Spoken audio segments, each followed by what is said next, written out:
How's it going, guys? How's it going? I know that my channel, is getting, interest from Russia, big time, and that is something I'm grateful for. And the Ukraine, and to a lesser extent, whatever it is, and also the United States, Bangladesh, Pakistan, India. You're the guys that are so focused on me because all of you, really, know what you're talking about. You know what you're talking about in terms of various aspects, religious, but also political. So many things. Political is for kind of, rubbishy, but we don't care about that. Most of those people don't know what they're talking about, let's just be honest here. But India knows that, Russia knows that, everybody knows that. Ma'am, I'm on the phone, will you leave me alone? I'm very busy, what do you want? Jesus Christ. Sorry there. Anyway, the point is, sorry, I'm very busy. I work for Harvard, I'm very busy all the time. These stupid people don't understand. This is a new career. But anyways, Jesus Christ. Anyway, sorry about that. But what I was saying is, in Ireland, for example, at the moment, they're introducing, where I'm based, they're introducing, new measures for higher qualification. It's all complete bull. All war and problems in society are based on qualification. They're based on division. Qualification division means, there's a hierarchy and you get to the top and you think you're this or that. But look at my family. All my family are world class, extremely talented in every area of, academia, engineering, medicine. We've world leads in everything, chemistry, law. We've world leads all over the place. Presidents, deans, major universities, Ivy League level. We get in based on scholarship and we just top the class. I have no degrees and I'm working for Harvard and MIT, none at all. I'm not even doing a degree. They're giving me a one-to-one education across the world to create a major organization and lead the world to a significant extent over the next 40 years. So what I'm saying is qualifications are not everything.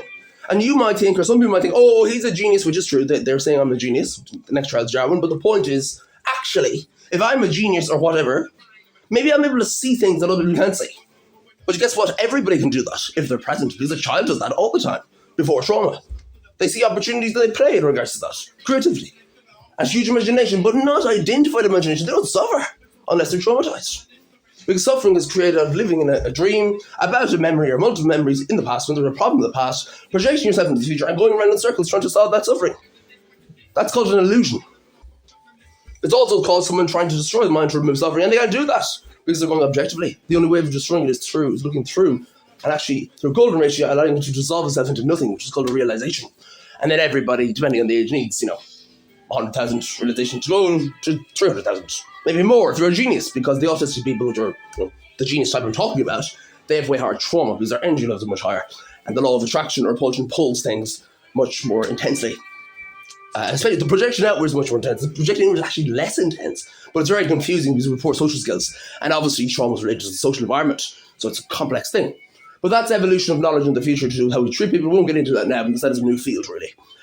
So what I'm saying about education is, Russia, I've noticed, people who come from Russia to Ireland, for example, or anywhere, Eastern Europe, people who come from harder places like Africa, for example, they often work way harder than the people who are given everything straight away. Now, I was homeless for years. I can actually understand this. I was never really given anything, especially in the social environment. My family was privileged, but the truth is that, I understand disadvantage. I understand lack in childhood and how that can affect you. I'm totally present, basically.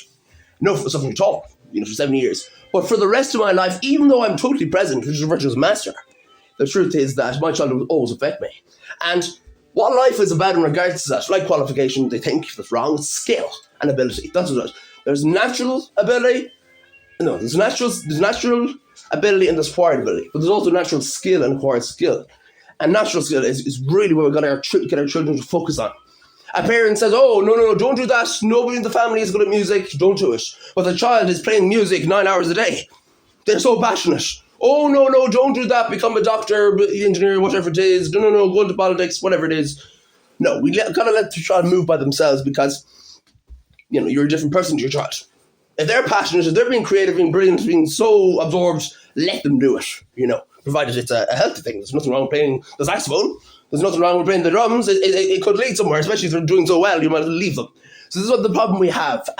So the education system is about ability. Across the Western world, they think the education system is about intellect. Now, we know under 10% of people, maybe 12 highest, are brilliant intellectually. But not even. It's about 6%. In this country anyway. Whatever. So why do we value promote people that are intellectually gifted and basically ignore everybody else? So the other people end up as carers in the hospital. There's nothing wrong with that. I'm just saying they earn fucking that. Sorry, apologies the language. They earn nothing. And these guys are the engineers, the doctors, software developers, whoever else who are the intellectually gifted category. They get everything. So we create a hierarchical system from the beginning when the child is 5. And the child is considered less or inferior than these intellectually gifted people.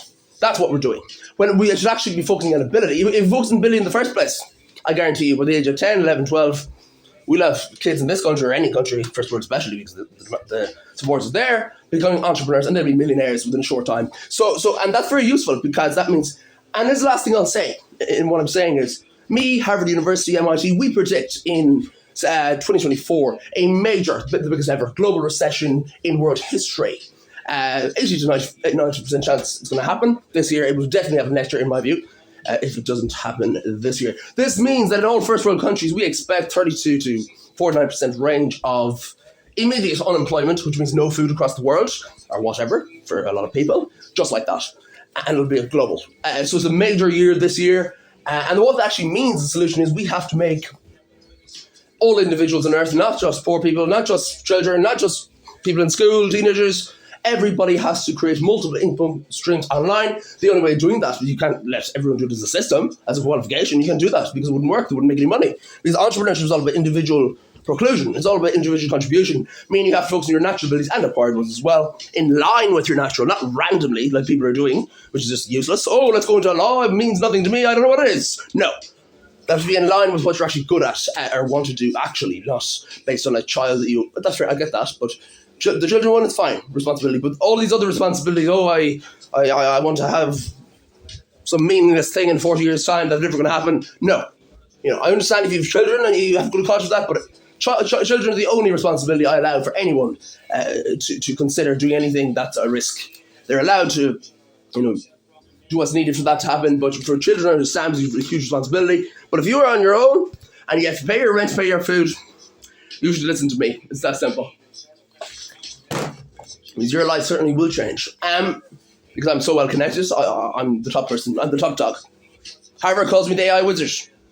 The billionaires in Monaco, all my friends, 99% of them, they call me Zeus, the god of gods. And last week one of them said to me, call me, you're the brutal billionaire. I may be brutal, but Western world society in terms of leadership needs someone to be brutal, let me tell you. Because they think they know everything. Do I think I know everything? No, I think I know very little. And that's what makes me brilliant and able to help a lot of people because I'm willing to learn from you, even though I'm completely off the scale, fantastic, magnificent in terms of intelligence. But that's because people have more world class. But everybody deserves that. And in a way, everybody is a genius if they're totally present. Everybody's an individual. Everybody's capable of making money on their own because they all have abilities which are unique to each other. And that's what sells. That's what's valuable. That's what changes the world. Your world.